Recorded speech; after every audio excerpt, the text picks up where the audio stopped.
Gaixo egunon, ni esan bezala, Airenek aurkeztu nahi bezala, Alberto Acedo naiz eta ITB-tik nator. Eta nire lana gaur izango da moderatzaile lana egitea, Sergioren eta Aritzen artean, elkarrizketa bat sortu aldugun, eta zuekin batera zerbait bizia edo entretengarria eta interesatea izan dadin. Como comentaba en castellano, en euskera, perdón, soy Alberto Acedo, vengo de ITV y mi trabajo, mi labor en esta horita más o menos va a ser presentar, introduciros a los dos invitados que tenemos con nosotros, Aritz González por una parte y Sergio Vegas por otra, para tratar de crear una conversación algo interesante sobre las redes sociales, las nuevas formas de comunicación y el emprendizaje. Porque lo que tenemos aquí con nosotros son dos invitados, pero son dos emprendedores. Emprendedores en el sentido de que ellos vienen de campos distintos, porque Aritz, por una parte, se ha desarrollado en su vida laboral, la ha desarrollado fundamentalmente relacionada con el ocio y la cultura. Sus inicios fueron, digamos que un poco llaman la atención, a mí por lo menos me ha llamado la atención, ya que viene de la industria del cine. Sus inicios fueron en la industria del cine, nada menos que en Estados Unidos, en Los Ángeles, y luego ya volvió aquí, él es de Bilbao, tiene 35 años, 38 años, perdón, y volvió aquí y ya ha estado trabajando en la empresa de Last Tour. Last Tour supongo que la conoceréis todos los que estáis por aquí, que es la empresa que se dedica a gestionar o a crear festivales de música, BBK Live, la Azkena Rock Festival, por ejemplo, o el BIME.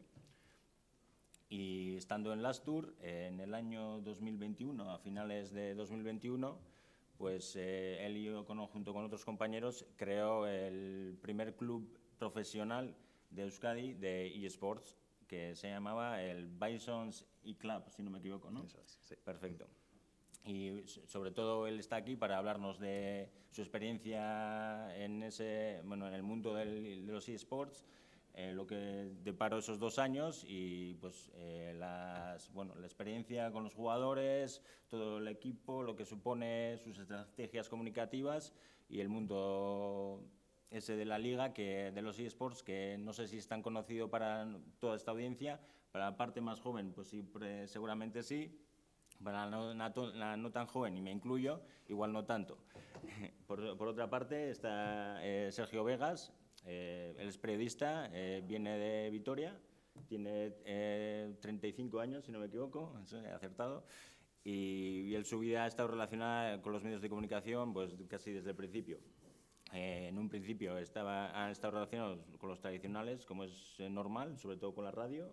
Ha estado trabajando para Radio Marca y colabora también activamente ahora mismo con Radio Vitoria.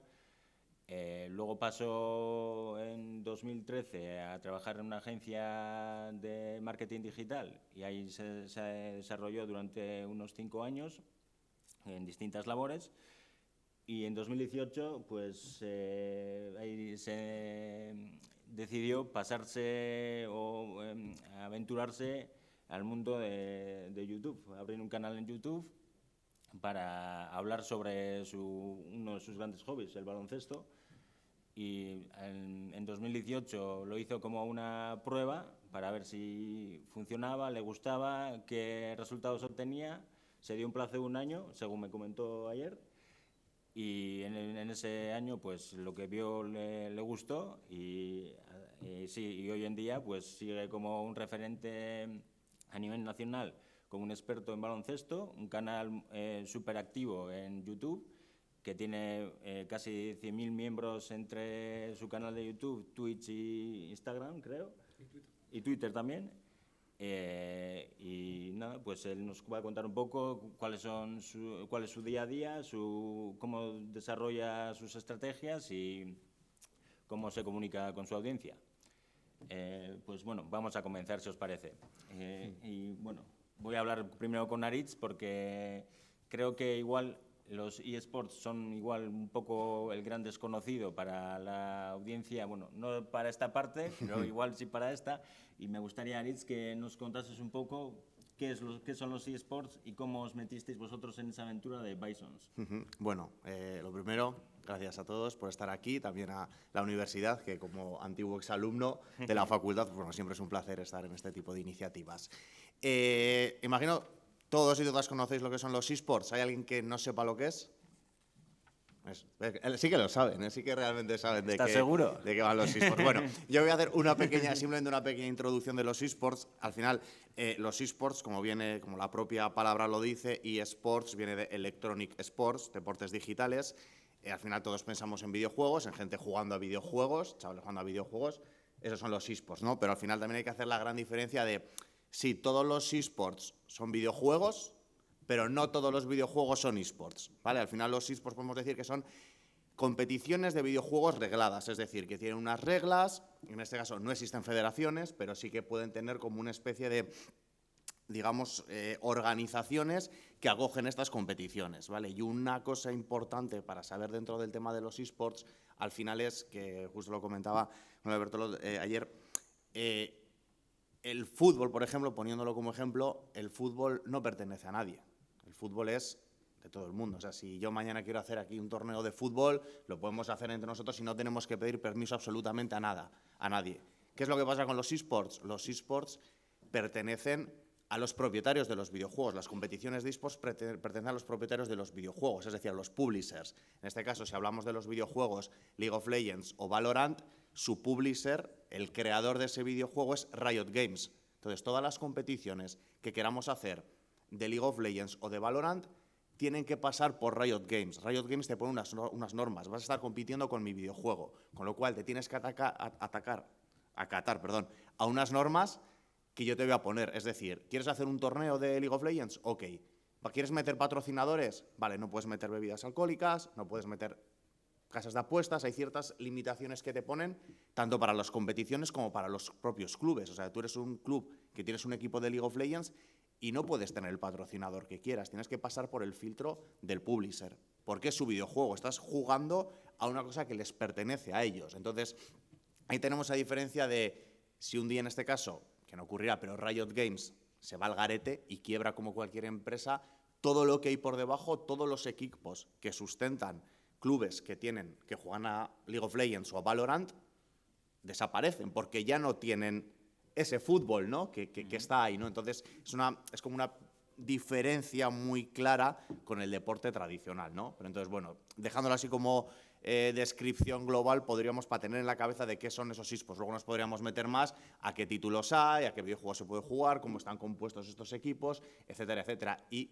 normalmente los grandes clubes de eSports podemos poner el ejemplo como el Fútbol Club Barcelona. El Fútbol Club Barcelona es Fútbol Club Barcelona, pero tiene su equipo de básquet, tiene su equipo de fútbol, tiene su equipo de balonmano. Con los equipos de eSports ocurre más o menos lo mismo. Es un club, pero tiene su equipo de League of Legends, su equipo de Valorant, su equipo de Counter y un montón de diferentes títulos que se pueden dar, ¿no? Entonces, esa es como, luego entraremos más en detalle, pues, qué hemos hecho en Bisons, bueno, qué es lo que hicimos en Bisons y demás, pero bueno, esto es como una pequeña descripción, introducción de qué son los eSports, ¿no? Cómo funcionan en ese nivel competitivo y, evidentemente, en paralelo va muy en la línea a nivel empresarial, ¿no? Pues también como esas líneas rojas que tienes para poder cerrar patrocinios, que al final, a día de hoy, es el sustento principal de un club de eSports. Un club de eSports a día de hoy se sustenta en sus ingresos en un 90%, un 80% en patrocinios, porque no hay derechos de retransmisión. Así que como en el fútbol, en otros deportes, los clubes generan unos ingresos por retransmisión,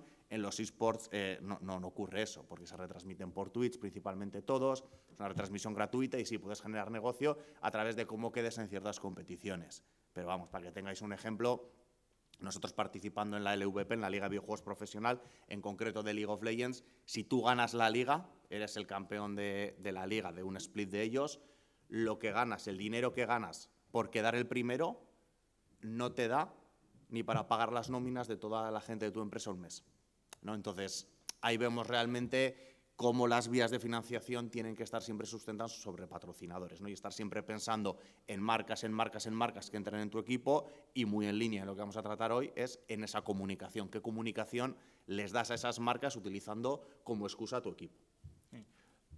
Lo que me comentabas ayer era, por ejemplo, una cosa por la que me quedé sorprendido es que en el equipo, o sea, no solo hay 5 jugadores, o sea, el equipo incluye los 5 jugadores que participan en las competiciones, un entrenador, un asistente de entrenador, un analista, un psicólogo. Claro, todo eso, lo que comentas, son sueldos, hay que pagarlos, y los ingresos pues vienen de los patrocinadores, ¿no? Exactamente, es una estructura importante realmente, y hablando en este caso, solo si compites como hacíamos nosotros en League of Legends. Tienes 5 jugadores, tienes un suplente, tienes un entrenador, tienes un segundo entrenador, tienes un analista, tienes un psicólogo deportivo. Entonces hay gente que a veces dice, no, pero los eSports no son deporte.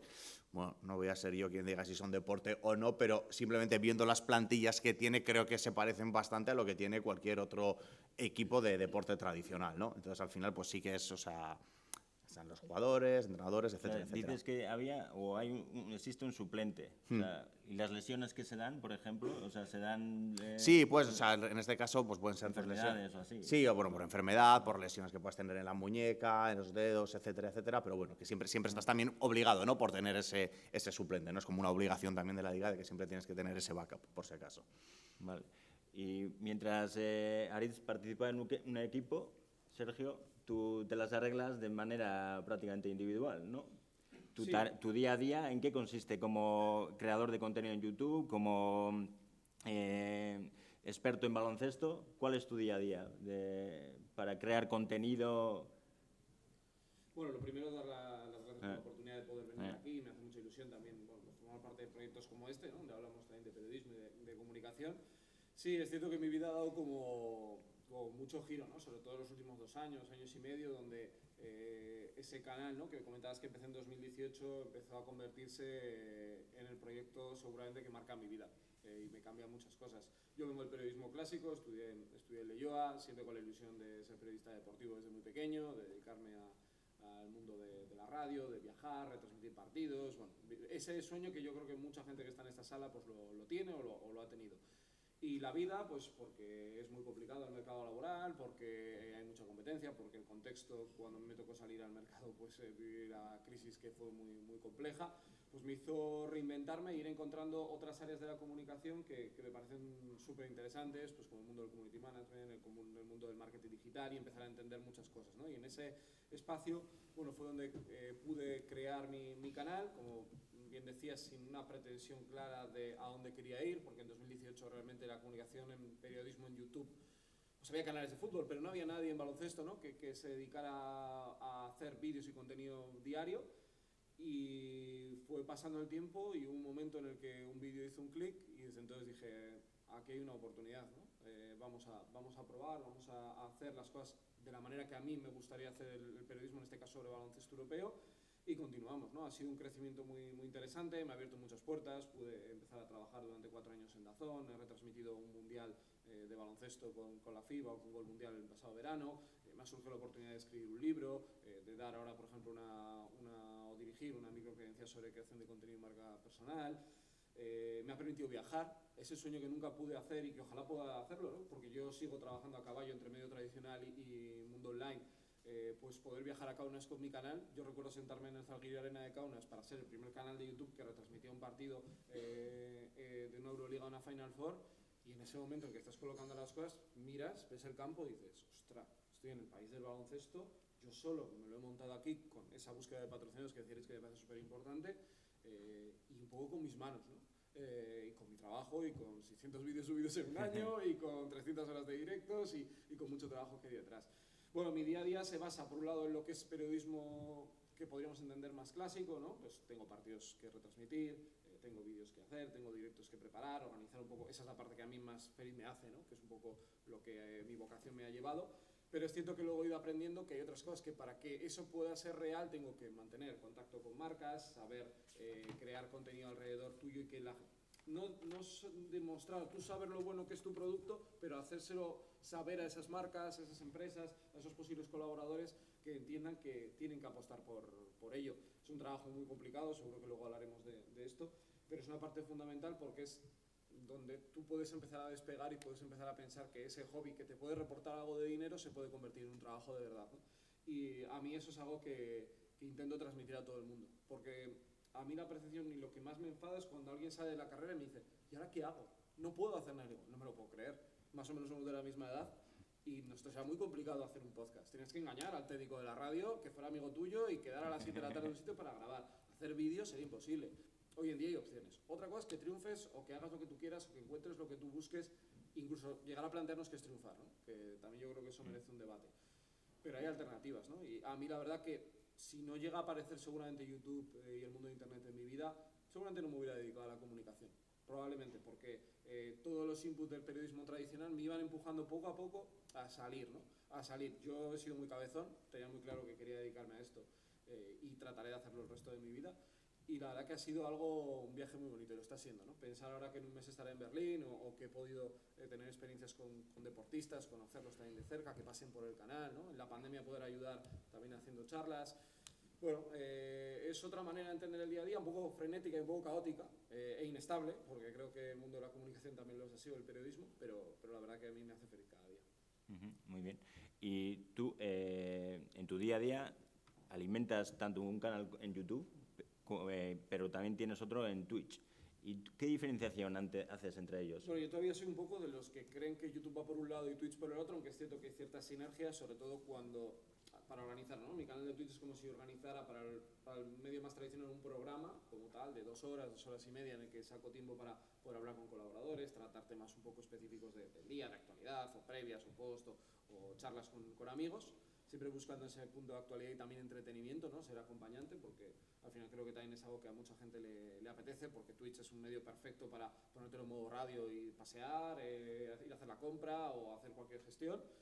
Y luego YouTube es el canal donde busco, por un lado, ese contenido que también puedo utilizar en algunos casos, pero sobre todo contenido específico que creo que tiene ese valor de ir un poquito más allá en el deporte, ¿no? En este caso en Euroliga, ACB, baloncesto de selecciones cuando toca en verano, y pienso en contenidos que puedan llamar la atención. Es decir, no solo cuento si gana hoy Baskonia, sino que pienso, por ejemplo, en qué fichajes podría hacer Baskonia el año que viene. O charlo con alguien que jugó en el Baskonia, hablamos de sus experiencias en un año, ¿no? O hablo de esa Final Four con alguien que ganó la Final Four en 2018. O creo un blog de cómo voy a un partido de baloncesto. Bueno, cada día tiene un poco su organización, y luego intento también, poco a poco, porque en este proyecto ahora mismo estoy solo, volcarme en el contenido vertical, que también creo que es una manera de poder acercar todo a ese mundo, ¿no? De YouTube, de Twitch. Pero sí, y luego esto sumado con la radio, ¿no? Con la radio, con lo que tenga que tocar cada día, y al final tienes que cambiarte un poco, no sé si la gorra o qué tienes que cambiar. Me dices, vale, ahora me pongo en mentalidad Twitch, ahora mentalidad YouTube o mentalidad radio, y al final es comunicar, es encontrar un poco el tono y que seas natural, que yo creo que también esa es la clave para poder asumir todo ese volumen. Y también tienes un canal en Instagram que hay que metes pequeñas píldoras que han salido del canal de YouTube, sí, para venderlo y ahora mismo digamos... lo que me apoyo es un poco en las cosas que creo que funcionan en los directos o en los vídeos de YouTube que subo, creo que puedan tener cierta acogida. También aprovecho algo de inteligencia artificial para intentar optimizar mi trabajo en los procesos, porque si no sería imposible, es inabarcable, ¿no? Poder editar tantos vídeos, pero me gustaría seguir avanzando en eso, pero también tengo que ir haciéndome a la idea que tengo que asumirlo dentro de mi rutina diaria, y bueno, pues vamos trabajando en ello, porque también es una manera de llegar a las marcas. No se nos debe olvidar que comunicas, informas, por supuesto, pero también tienes que ser atractivo para esas marcas, ¿no? Y que te vean en todos los formatos, que te vean con un estilo que ellos les pueda encajar, con una manera de comunicar que en mi caso, bueno, es una muy definida, desde el respeto, tratando de tener una comunidad sana. Bueno, pues esto hay que mantenerlo, y lo intento hacer en esos canales, también en Twitter o X, para poder informar de una manera diferente, que eso es donde empecé casi. Cuando se empezó Twitter estuve ahí, cuando la gente nos insultaba. Y bueno, pues también lo utilizo. Creo que es cambiarte un poco la mentalidad de cómo comunicar, y si sale algo nuevo, ahí estaré intentando investigar qué se puede obtener de ello para traer y crear contenido sobre eso. Muy bien. Y Aritz, antes nos comentabas que el sustento de un equipo de eSports son los patrocinadores, sí o sí, ahí no hay ninguna duda. Por otra parte, también hablábamos de que en el mundo de los eSports, por una parte están los equipos, pero que la gente en sí no es seguidora principalmente de un equipo, de un club de eSports, sino que son seguidores de un jugador en concreto, y que el equipo, la estrategia comunicativa y la búsqueda de patrocinadores fundamentalmente se basan en lo que esos jugadores venden, o que esos jugadores, los contenidos que puedan crear esos jugadores. ¿Puedes andar más en ese tema? Sí, claro, por supuesto. Luego, antes de entrar justo en eso, yo aprovecho a comentar al compañero, aquí hay futuros alumnos y alumnas, y es lo que él decía, cuando terminas la universidad, esa pregunta de ¿qué hago ahora? Tenéis que moveros, tenéis que trabajar vuestra marca personal y no pensar que van a venir a llamaros a vuestra puerta. Antes, como comentaba Alberto, yo me fui a trabajar a Los Ángeles nada más terminar de salir de la facultad, pero no porque nadie me viniese a buscar, porque yo me fui en 2011 a la biblioteca, me cogí mi iPhone 4 en aquella época, me lo puse así, me grabé un vídeo de 1 minuto explicando quién era, qué hacía, y lo mandé a 5 empresas de Los Ángeles. A una de ellas les hizo tanta gracia que me dijeron, hostia, nos ha parecido súper creativo esto que has hecho, si quieres venir, te organizamos el visado, tal, te vienes. Entonces, eso va un poco en línea de, joder, estáis en la uni, estáis estudiando, vais a terminar dentro de poco, id a buscar lo que os gusta. Ir a por ello y no tengáis miedo absolutamente de nada, que trabajéis en la comunicación. Entonces, por eso, trabajad mucho lo que sois vosotros y no tengáis vergüenza absolutamente de nada, porque la gente en las grandes empresas y en todas las empresas está esperando gente que tenga iniciativa y que le echen cara. ¿Vale? Entonces, bueno, quería trasladaros esto porque yo creo que es importante, ahora que dentro de poco vais a terminar la universidad, y más ahora no en el contexto en el que estamos. Pero bueno, siguiendo un poco la línea de lo que comentabas, el tema de los patrocinadores, en este caso en el sector de los eSports es realmente importante. Como os decía, a día de hoy se viven prácticamente del 80 o del 90% de la financiación de los equipos de eSports es de los patrocinadores. Entonces, al final, tienes que estar dentro de un club de eSports todo el día en la calle buscando financiación. El problema también que tienen los clubes de eSports, al final, en comparación con el deporte tradicional, los eSports llevan entre 15 y 10 años, pero han pegado el último pelotazo, por así decirlo, y por estar en boca de todos en los últimos 5 años. Entonces, realmente vas a grandes empresas, a multinacionales, y mucha gente, lo que suele pasar, y nos pasaba a nosotros, es tú le convences al del departamento de marketing, al equipo de marketing, de que tienen que estar, de que tienen que apostar por estar en los eSports, de que esta es una diversificación más de dónde pueden invertir. Pero claro, mucho de lo que nos pasaba era, como decimos, que quien firma los cheques, quien firma los contratos, que está más arriba, no termina de entender qué es esto. O sea, es como que yo tengo que patrocinar a unos chavales que juegan a videojuegos y tengo que gastar. Bueno, entonces muchas veces se nos terminan cayendo acuerdos porque la gente no terminaba de entender realmente qué era esto. Quizás igual cuando nuestra generación, dentro de 20 años, estemos en grandes puestos directivos, el que somos quienes firman y deciden dónde va el dinero, sí que lo entendemos, pero a día de hoy nos costaba mucho. Entonces teníamos que hacer mucho trabajo de evangelización, de los eSports son estos, van hacia aquí, van hacia allá. Entonces llegamos a encontrar, se nos cayeron muchas cosas por el camino, pero llegamos a encontrar otras grandes marcas, y entre ellos, por ejemplo, uno de nuestros patrocinadores principales era el grupo Angulas Aguinaga. O sea, la Gula del Norte y Crisia patrocinaba a Bisons. Es como, ¿en qué cabeza entra esto, no?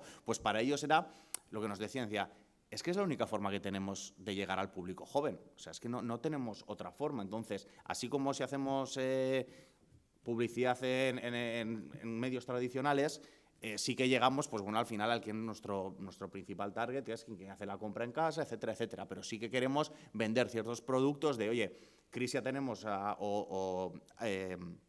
Guinamar tenemos unos mejillones que te los metes al microondas y en 1 minuto te los puedes estar comiendo mientras ves una película en vez de comerte unas pipas. Bueno, pues queremos trasladar eso al público joven, que pueden hacer eso. ¿Cómo? Pues consideramos que a través de un equipo de eSports y con lo que decíamos antes, con esos referentes que pueden ser los jugadores, podéis crear un contenido interesante que a nosotros nos ayude a vender o al menos a acercar esa marca. Entonces nos decían, así como a si estamos con otra gente, sí que les pasamos un briefing de lo que queremos que hagáis con nuestro producto y cómo lo tenéis que enfocar, con vosotros, toma los mejillones y si los queréis tirar por la ventana porque consideréis que es lo que tenéis que hacer, hacedlo. Porque eso es lo que le llega a la gente joven, ¿no? Que seáis naturales, que seáis vosotros mismos, que hagáis lo que consideréis con ellos. Entonces, nosotros trabajábamos muchos contenidos audiovisuales con estos productos que funcionaban genial. Pues las previas prepartido, teníamos que estar continuamente siendo súper creativos de, ¿cómo vendo unos mejillones a través de un partido de League of Legends? Tú imagínate, ¿sabes? Pues tengo que, no, pues el cangrejo del río, que hay un cangrejo en League of Legends que tienes que matarlo para conseguir más velocidad, pues teníamos que empezar a unir cosas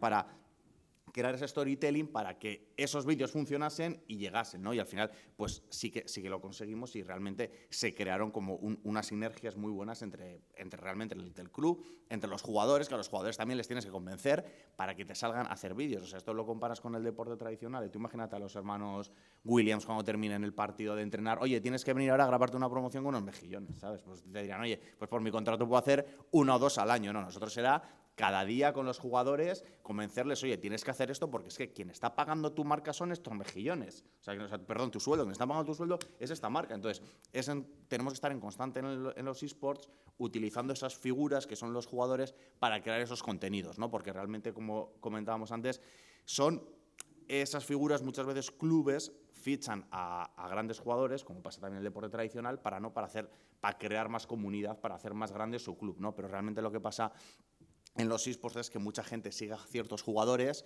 y es como, yo soy súper seguidor de este jugador y si este jugador se va a este club, no es que deje de ser en el que anterior estaba, pero ahora tengo más simpatía por este. Una de las cosas buenas que tienen los eSports es que lo podemos comparar con el fútbol, ¿no? O sea, si yo soy del Barça, automáticamente mi enemigo es el Real Madrid y el resto de clubes me dan igual.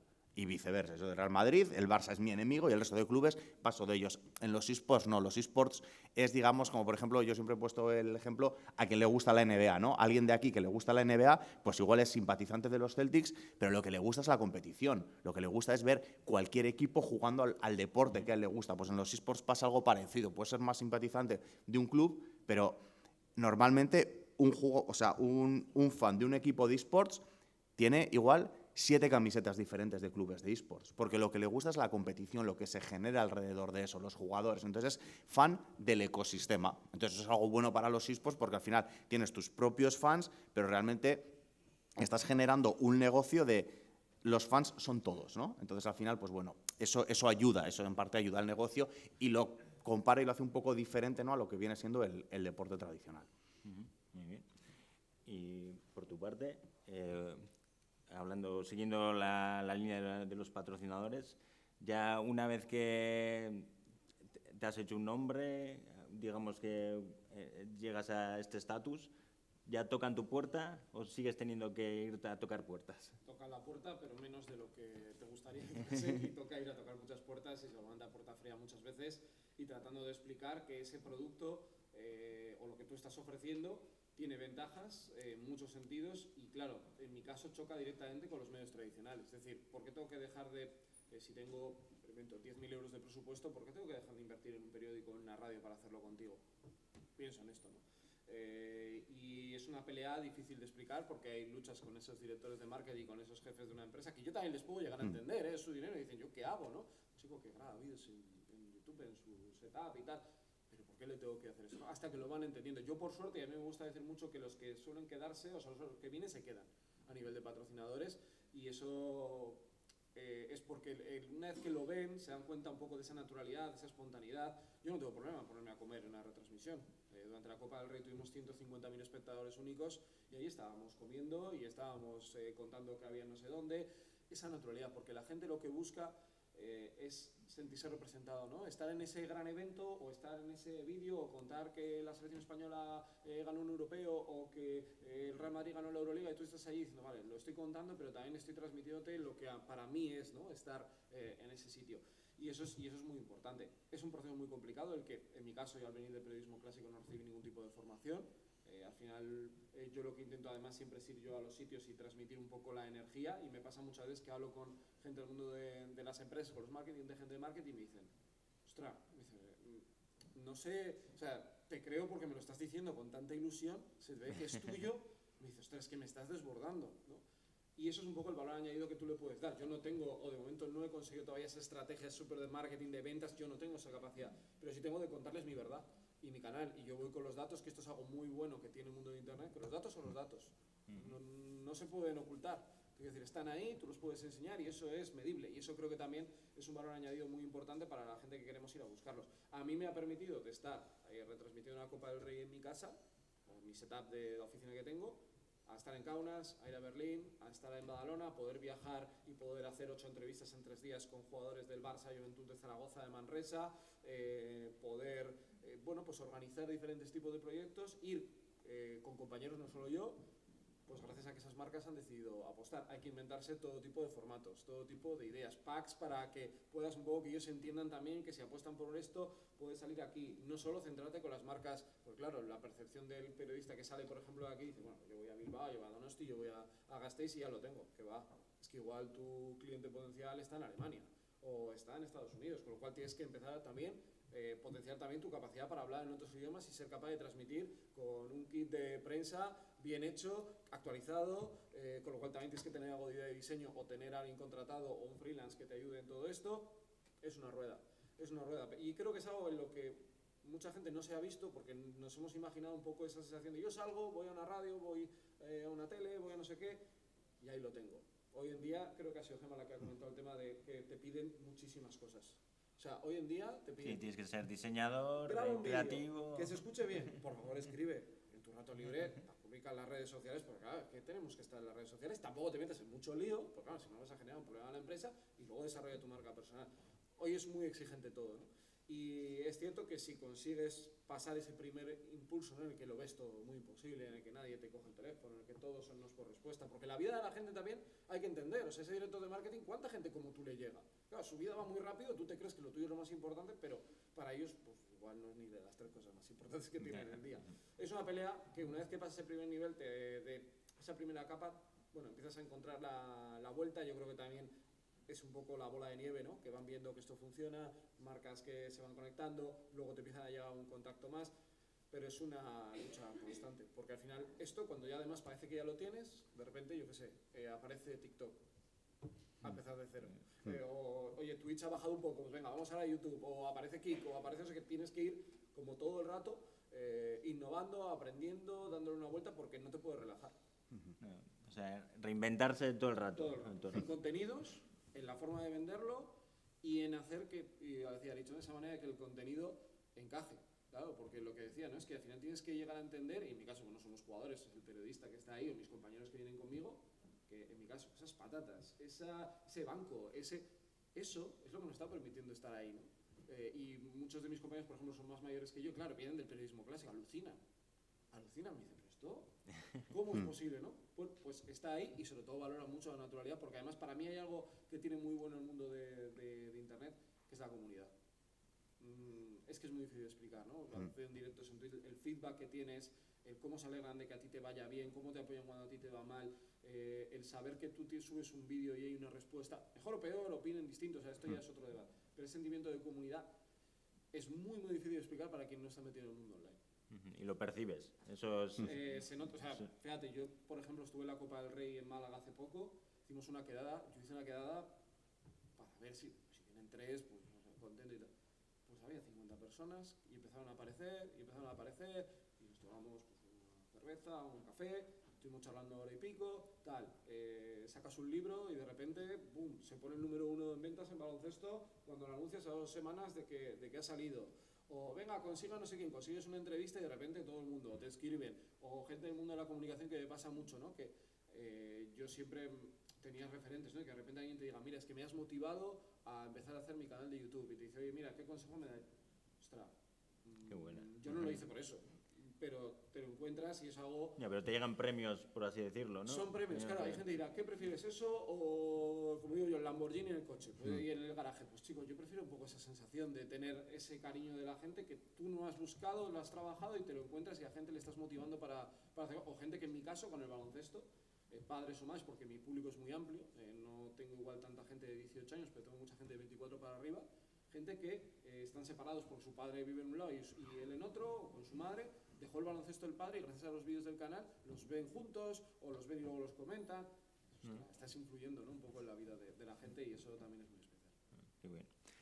Lo que él comentaba, de generar comunidad. Vosotros hacíais acciones en el Euskalduna con partidas en directo, con gente que acudía. Cuéntanos un poco eso. Bueno, sí, es realmente importante lo de la comunidad y nosotros en Bisons sí que llegamos a conseguir eso y cuando salimos de la liga, o sea, pues, el feedback que recibes por redes es como a la gente, o sea, ha perdido su equipo. Es como cuando nacimos era, joder, por fin, un equipo de League of Legends, de Euskadi, ¿sabes? ya están aquí, un equipo de Bilbao, encima en el Euskalduna, puede ir a ver sus partidos. O sea, nosotros llegamos a meter en el Euskalduna, no en el auditorio principal, sino en el segundo, de una capacidad creo que para 600 personas, agotamos entradas para un partido que jugamos, unos playoffs que jugamos contra Finetwork hoy, el equipo de Ibai Llanos, en el que les ganamos. Y estaba el Euskalduna a reventar unas colas de fuera para entrar, la gente con las banderas, con las camisetas. Luego, pues eso, terminan de jugar los chavales, o sea, los jugadores, con toda la gente que fue firmando. O sea, fue una auténtica locura, ¿no? Entonces, ese sentimiento y lo que comentaban, ¿no? Que al final tú lo recibes y es como, joder, o sea, pues me has dado ganas ahora de volver, no sé si a jugar o venir a ver partidos, y ahora lo veo. Veías a padres que venían con sus hijos, en plan, no, es que en casa también vemos entre semana. Cuando no podemos venir al Euskalduna, vemos vuestros partidos juntos, tal. O sea, que era algo realmente muy, muy chulo. Y nosotros llegamos a crearnos como esa comunidad o esa marca siendo completamente pues, transparentes y siendo supernaturales lo que hacíamos día a día, tanto para lo bueno como para lo malo. O sea, cuando hacíamos algo maravilloso, genial, y cuando la cagábamos de alguna forma, éramos los primeros que intentábamos reírnos de nosotros mismos y decir, sí, pues hemos hecho esto por una baisonada más, ¿sabes? Entonces, al final realmente es la gente a día de hoy también, las nuevas generaciones lo que quieren es que seas lo más transparentes posibles con ellos. O sea, que te vean como el colega que estaría al lado de él cada día tomándose una caña y que le dice lo bueno y lo malo. Y es como, joder, está mal, pero has venido y me lo has dicho, ¿sabes? Entonces, al final también ahí es donde generas, ¿no? Ese vínculo con esa gente y eso al final, o sea, no lo haces por una estrategia de marketing, te haces, o sea, dentro de tu estrategia de cuando lanzas quizás el club o cómo quieres perfilarte, si que oye, quiero estar más cercano o sea, quiero una comunidad, no ser igual algo tan elitista, sino quiero ser algo más cercano, ¿no? Y al final, sin nosotros quererlo, nos apodan como el equipo del pueblo, ¿no? Entonces, pues al final, esa línea es que era lo que éramos nosotros, lo que nos llevaba, ¿no? Y eso al final tiene una vertiente que, sin buscarlo te lo lleva, pues igual vendes más camisetas, consigues que más gente venga a ver tus partidos al Euskalduna, tienes esas fotos y esos vídeos de todo el Euskalduna lleno que luego te ayudan a venderle a una marca cuando le estás hablando de 5 chavales que juegan a videojuegos. Dicen, pero estos son 5 frikis que están en su casa. No, estos son 5 chavales profesionales que están en el Euskalduna metiendo a 600 personas. Claro, ven los vídeos y dicen, vale, joder, esto no es lo que yo me pensaba, ¿no? Entonces, pues hay ayudas también a conseguir a generar ese vínculo con las marcas y a generar también ese negocio en paralelo. Entonces, pues, al final, nosotros sí que ciertas marcas, pues al final les conseguimos también enganchar por ahí, ¿no? Pues, por ejemplo, nuestros patrocinadores era Kaiku Café Latte, pues bueno, pues los jugadores, siempre que venía todo el mundo a Euskalduna, le dabas un producto de Kaiku Café Latte, etcétera, etcétera. Trabajamos también muchas cosas, al final, todo era a nivel digital y redes sociales con ellos. Entonces, pues bueno, es como una constante que va funcionando, pero evidentemente, pues a diferencia de aquí lo que tienes es una gran estructura, es una empresa, tienes una estructura en la que tienes a tus 13 personas de parte deportiva y claro, necesitas, pues lo que dice él al final, él es el diseñador, el editor de vídeo, todo. Nosotros, una diseñadora, un editor, un responsable de comunicación, un responsable de patrocinios, gerencia, administración. Al final estás montándote una estructura de una empresa de 30 empleados, que no deja de ser cuando nacimos Bisons una startup, pero tienes que mantener 30 empleados mes a mes, pagando todo y con sus nóminas y todo. Entonces, pues al final no deja de ser un trabajo de, o sea, la mitad del tiempo nos la pasábamos en la calle buscando marcas y buscando fondos o family office o capital privado que pusiesen y que entrasen como socios en la sociedad, ¿no? Porque al final es eso, ¿no? O sea, tienes que, es una SL que terminó siendo una SA y todo. Entonces, al final, ese trabajo de aquí está lo que vemos, ¿no? Lo que ve el público, que nosotros siempre nos denominábamos como un canal de entretenimiento digital, o sea, porque al final nuestra labor es entretener a la gente. Jugamos un partido de League of Legends o de Valorant, ganamos, perdemos, pero ¿qué estamos haciendo ahí? Estamos entreteniendo a nuestra audiencia. Entonces siempre decíamos, ¿no? Mi competencia no es el fútbol, mi competencia igual es Netflix, porque alguien prefiere verse un capítulo en Netflix de cualquier cosa que estar viendo a mi equipo de League of Legends jugando una partida. Entonces estamos todo el rato peleando por esas audiencias. Entonces, pues, al final, por eso nosotros estamos trabajando en constante esa generación de ingresos, fuesen como fuesen, para poder mantener lo que era esa empresa. Muy bien. Vale, me dicen que andamos ya cortos de tiempo. Pues nada, si queréis plantear una última pregunta, así, estamos a vuestra disposición.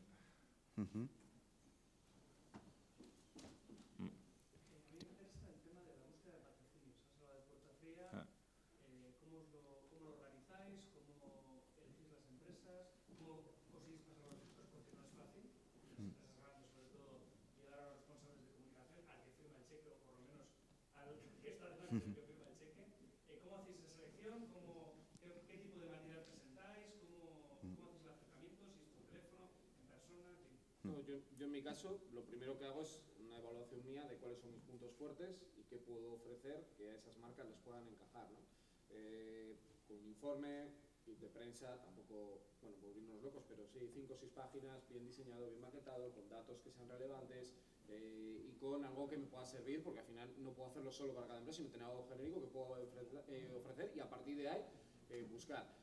A nivel de búsqueda de empresas, yo me fijo mucho en qué empresas están patrocinando a día de hoy, cuáles de esa competencia podrían llegar a entrar y qué proyectos nuevos están surgiendo. Yo, cuando hablamos de marca personal, y a veces también digo, es que la gente dice, no, ahora todo online. También el networking es importante. Tomarte un café con alguien, charlar con una persona en una cena y tomarte una cerveza. No, eso no es, eso sí te de cervezas. Bueno, yo no lo tengo tan claro. Yo creo que no. ¿No? Y que te conozcan, porque tú nunca sabes si Antonio, el que estaba aquí tomando cena contigo, dentro de 3 años tiene una empresa o es el director de marketing. Tú no lo haces por eso, pero ese es el networking, ¿no? Y a partir de aquí, yo por ejemplo, pues tema mucho a través de redes sociales, evidentemente por empresas que puedas tener cierta cercanía también, pues para hacer una proximidad geográfica, incluso pues por teléfono luego intentar acercarte, buscar ese tipo de conexión, una vez que contactas. LinkedIn, por supuesto, tiene que ser un punto también para mí muy, muy importante, y a partir de aquí ir desarrollando tus estrategias, saber lo que quieres vender, entender y escuchar a la otra persona que tiene pues igual un presupuesto limitado, igual no tiene ni idea, porque no lo sabe, porque no entiende realmente ni lo que le estás diciendo, porque a ti te parezca lo más importante, y entablar una relación y aceptar que no es parte del juego, para mí. O sea, no puede ser que alguien te diga que no, y entonces, esto es que no puede ser, porque no tiene... Estaba preparado en ese momento. O igual no tenía el dinero, o igual es que no se habla con su jefe o su jefa. Entonces, ¿por qué vamos a tirar una empresa y decir, igual dentro de un año vuelve? A mí me ha pasado. Te dicen que no, bueno, pues sigues. O no responden hasta que un día de repente llega un email, ¿no?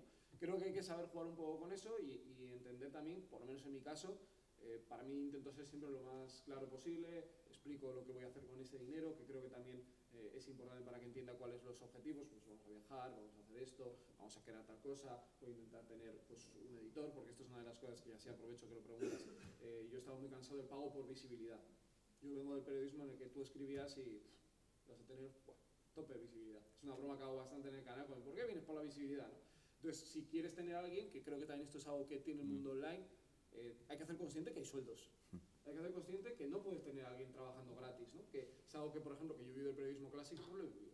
Y entonces, esa naturalidad dices, mira, yo es que si tengo esto voy a hacer tal cosa, o voy a ir a Belgrado, o voy a ir a no sé qué. Yo abiertamente lo digo en los directos. Vete, hay una Final Four en Belgrado en 10 días, vete, digo. Si vienes y eres patrocinador, allí iré a Belgrado, pero si no, no. Bueno, pues creo que eso también, hacerles parte del proyecto, que ellos entiendan que no son los que ponen el dinero, sino los que forman parte de eso, es guay. Y por eso digo que en mi caso, llevo ya más casi 2 años con el tema de patrocinios, diría que el 90%, sí, el 90% han repetido. Y eso, bueno, pues también habla de que una vez que van entrando y se van conociendo y contactando.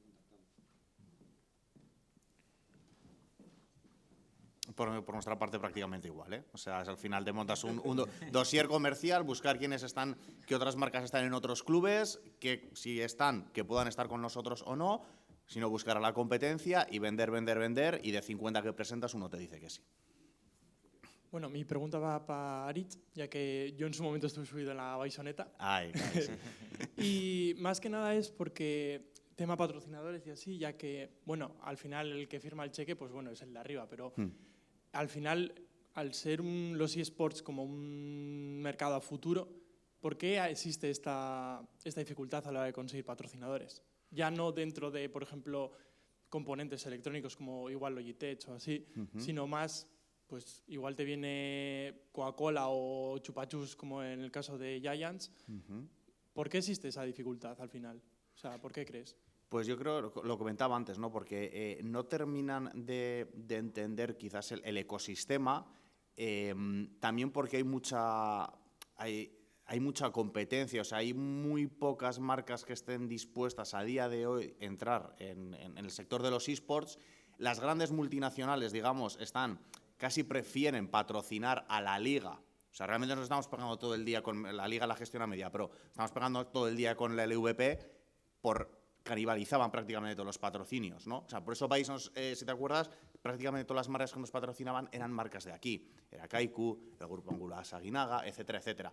Porque si ibas a Madrid o a Barcelona, las grandes marcas decían, es que prefiero estar con la liga porque estoy con todos, estoy en todos los partidos, aparezco siempre. y es que eres Media Pro.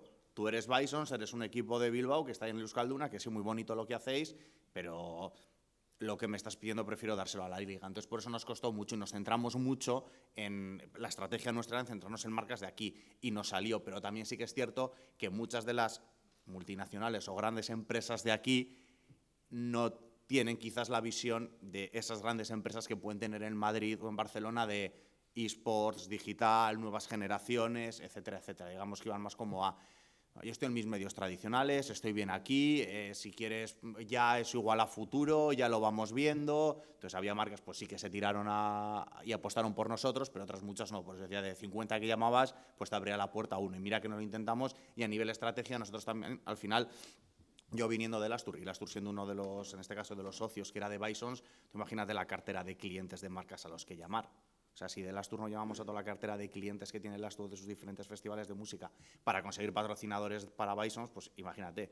Y bueno, algunos entraban, pero yo encontraba ese problema, ¿no? Que la gente no terminaba de verlo, y los que terminaban de verlo pues decían: oye, pues me voy con COI, con Finetwork COI, que está Ibai, me da igual a mí el League of Legends, a mí lo que me importa es Ibai, que me va a hacer X menciones, etcétera, etcétera, o me voy con Team Heretics, o me voy a la LEC, o me voy a grandes, a lo grande, ¿no? Quien tiene dinero casi va a lo grande, que decir, bueno, pues voy con Bisons allá a Bilbao. ¿Alguna más? Bueno, mi pregunta también va para Aritz, concretamente. El tema, por ejemplo, de ahora cada vez hay más gente interesada, igual el tema para trabajar en la comunicación, en los eSports y así. ¿Cómo uno, por ejemplo, se mete adentro de un equipo como nuevo fichaje de comunicación o parte del equipo? O sea, ¿cómo se puede hacer? ¿Por email? Porque claro, cada vez hay más gente interesada, hay más... Bueno, hay más demanda en ese sentido, parece más... Mira, te voy a contar la historia de, por ejemplo, cómo ha venido funcionando principalmente en España. O sea, realmente una de las cosas que han tenido los eSports en España es que mucha gente lleva muchos años en los clubes que llevan... Hay ciertos clubes que nacen y mueren, como nos pasa a nosotros, y clubes que llevan ahí muchísimo tiempo. Esa gente que lleva muchísimo tiempo pues empiezan desde pequeños puestos. Entra a ser community manager, por ejemplo. Nosotros, al community manager que fichamos... ¿Por qué lo fichamos? Pues porque, como decía, tienes que hacerte valer, ¿no? Entonces, él trabajaba previamente en un equipo del circuito Tormenta, que digamos, o de la Liga Nexo, que digamos que son como las competiciones más pequeñitas, trabajaban gratis, lo hacía por afición, porque le encanta el League of Legends, le encanta Twitter, y era un loco de Twitter de estar ahí todo el día comunicando, poniendo memes y haciendo el idiota, y realmente... Lo que tú buscas es eso, ¿no? Que tu community manager sea eso, que conozca mucho del sector y que sepa relacionarse y hablarle a la gente de tú a tú y hablarle en ese mismo idioma. Entonces, nosotros cuando estamos buscando, en este caso, community manager, dijo, oye, yo te mando mi portfolio, entre comillas, que me mando en un Word 12 tweets, en plan copiar, pegar, venga, a ver, ¿qué ha puesto este aquí? Entonces dices, joder, el chaval es gracioso, el chaval es creativo, estudió periodismo, sabe de qué va todo esto. Venga, pues vente. ¿Por qué? Porque es que realmente a día de hoy no hay, por decirlo así, especializaciones en esto. O sea, tú te metes, realmente la gente que está en los eSports está por pasión, porque le encantan e intenta enfocar su futuro laboral en dirección de eso. Entonces, en nuestro caso, como comentabas, la parte de comunicación la cogimos pues de gente que venía previamente trabajando gratis, pero como afición, en equipos inferiores, y a día de hoy hay muchos equipos pequeños que están buscando constantemente ¿quién quiere ser nuestro community manager? Y la gente coge, pues en este caso, un fan nuestro que era exactamente la cuenta @Baisoneta, a día de hoy, que era un chaval que era un fan nuestro que se hizo una cuenta que se llamaba Baisoneta, el tío era súper gracioso, le cayó bien a los jugadores, empezaron a hacerle retweet, a darle bombo, pues el chaval ahora está en un equipo de segunda división que casi sube a primera. Entonces, pues al final tú tienes que estar ahí, tienes que estar en ese sector, entonces simplemente mandando un currículum de estudiado esto, complicado. Tienes que tener como ese background y que vean que es algo que te apasiona y que sabes sobre todo del sector en ese caso. Otra pregunta para Aritz, pero bueno, no sé si Sergio también me podrá contestar algo. Antes habéis hablado de que hay ciertos deportes, que es lo que puede pasar en los eSports, que la gente no es de un equipo, sino que es de unos jugadores. Y bueno, yo vengo de trabajar en comunicación en el ciclismo y vemos un poco eso también, ¿no? Igual en Euskadi pues hay cierta cultura, pero fuera de aquí la gente es más de corredores o de corredoras que de equipos. Entonces, ¿cómo hacéis para que en vuestro caso los jugadores sean vuestros embajadores? Y si habéis notado que por el fichaje de ciertos jugadores o por la salida de ellos también, ¿no? Como hablábamos en la NBA y demás, pues habéis podido atraer patrocinadores, ha habido patrocinadores que se han podido marchar, un poco esa gestión que por un lado puede ser algo muy bueno, pero por otra parte corres el peligro de que si un jugador importante se va, pues los patrocinadores se vayan por detrás con él también. Bueno, ya ahora te respondo, Sergio. Yo por mi parte rápido.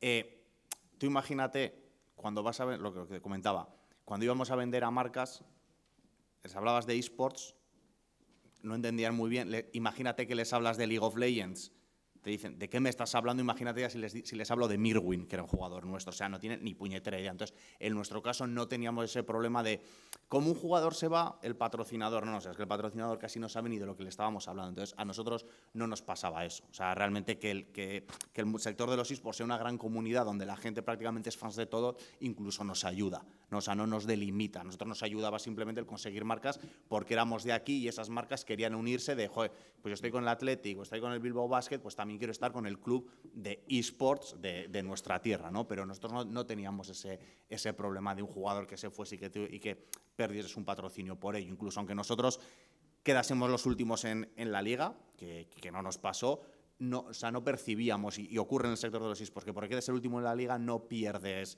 o sea, no pierdes un patrocinio. A cambio del fútbol o quizás en el deporte tradicional, que sí puede ocurrir, en los eSports es muy difícil. En los eSports las marcas están contigo por la comunidad que generas, por la comunicación que generas y no más allá por los éxitos deportivos, porque o sea, fluctúan un montón. Quien está hoy último, al día siguiente está el primero. O sea, por ejemplo, en el caso de la Superliga, o sea, Guasones, el equipo de Pamplona de Rubén García y de Manute, estaba para descender, no descendió porque Bison salimos de la liga y el siguiente Split ha jugado la final. Entonces, para que veas que eso en nuestro caso fluctúa un montón. Sergio. Sí, yo creo que a nivel comunicativo, que es más donde puedo ayudar, yo creo que también es la forma luego, incluso cómo lo trates, ¿no? Yo vivo del deporte tradicional, donde es cierto que Madrid, Barça, o igual Baskonia, Valencia Basket, o equipos de Euroliga pueden marcar más, pero creo que dar contexto a todo también ayuda a nivel comunicativo, porque muchas veces también es cierto que en internet vende mucho y en el periodismo más, ¿no? Si se va de mi equipo es un traidor, lo peor que le puede pasar, si no es el mejor, joder, pues al fin ya ha tomado el camino correcto. A mí sí me gusta darle contexto, ¿no? Y creo que a nivel comunicativo eso también es importante, entender que la gente toma decisiones en la vida, puede ser por dinero, puede ser por deporte, puede ser porque no está a gusto su familia en la ciudad en la que está, y eso sí que es cierto, yo no lo percibo así, porque no es el mismo modelo de negocio, pero creo que eso es muy importante también a la hora de cómo se afrontan los temas a nivel comunicativo.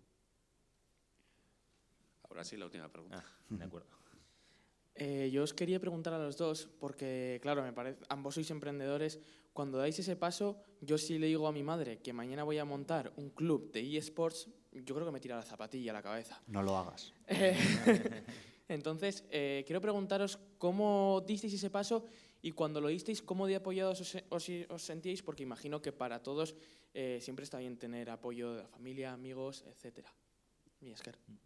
Bueno, a ver, en mi caso, yo hasta que no vi que en la piscina había agua y como no me cubría hasta la cintura, no me la jugué. Yo también hay un contexto, tengo 2 hijos, por lo cual también es más difícil dar el paso.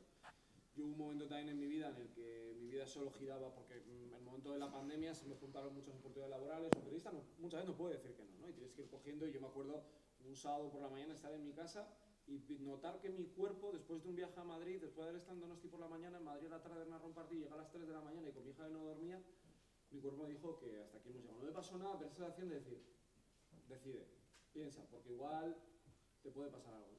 Y entonces ya vi que la piscina tenía mucho agua ya, más o menos para poder jugármela. Veía que me sentía apoyado. Mi chica es fundamental para que esto vaya adelante, porque yo paso mucho tiempo, ¿no? Mi trabajo y también fuera de casa y muchas gestiones, un trabajo diferente al que puede tener todo el mundo. Y mi familia siempre me apoyó porque lo vieron muy claro, que yo me quería dedicar al mundo de la comunicación desde los 4 años. O sea, yo es que solo tenía el foco en eso. Y también vieron que tenía sentido, tenía fundamento, la base de seguidores, la cantidad de ingresos que podías llegar a percibir, y además yo tomé una excedencia y nunca volví.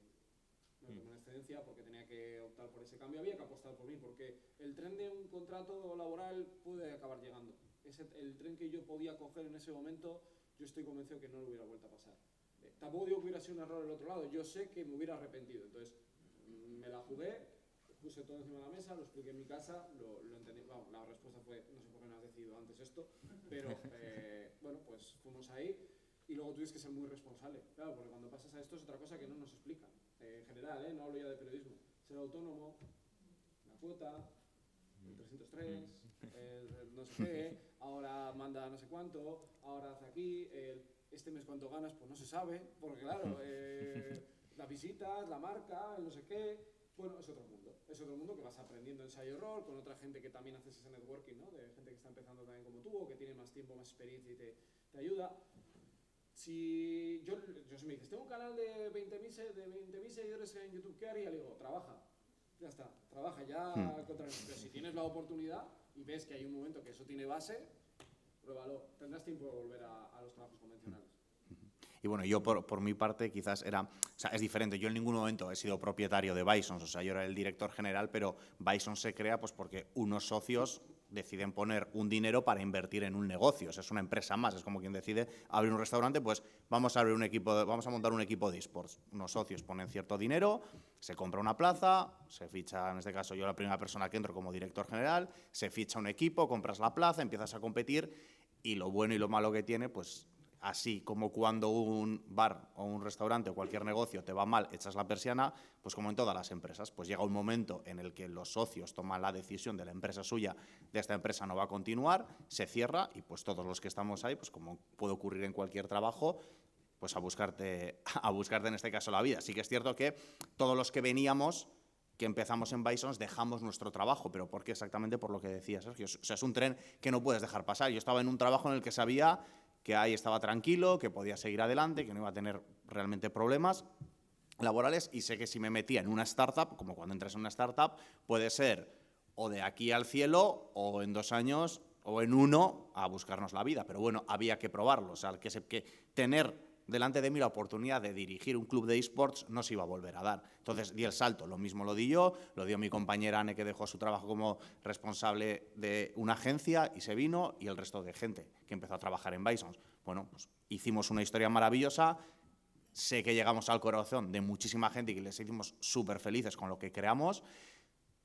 Se nos fue la vida en ello nosotros, los que estábamos día a día ahí, y evidentemente a los socios mucho dinero por medio, pero bueno, al final hay que tomar una decisión, los socios deciden de que la empresa no continúa, pues bueno, ha sido un camino maravilloso, hemos dejado un recuerdo maravilloso en la gente y sobre todo hemos aprendido un montón nosotros, que eso nos ha llevado a estar en otros puestos que si no hubiésemos estado ahí quizás nunca lo hubiésemos dado, tanto a nivel laboral nosotros como los jugadores. Los jugadores ahora, por ejemplo, uno de nuestros jugadores, Mirwin, está en LEC, o sea, es uno de los mejores top laners, o sea, ha crecido con nosotros, y otros muchos jugadores han pegado saltos muy grandes. Pues bueno, como decía yo y como les decía cuando se terminó a todos, o sea, estad contentos porque ocurrió esto y ahora todos sois mejores, somos todos mejores que cuando empezamos aquí. Hemos conseguido lo que queríamos. Ya está. Pues ya está.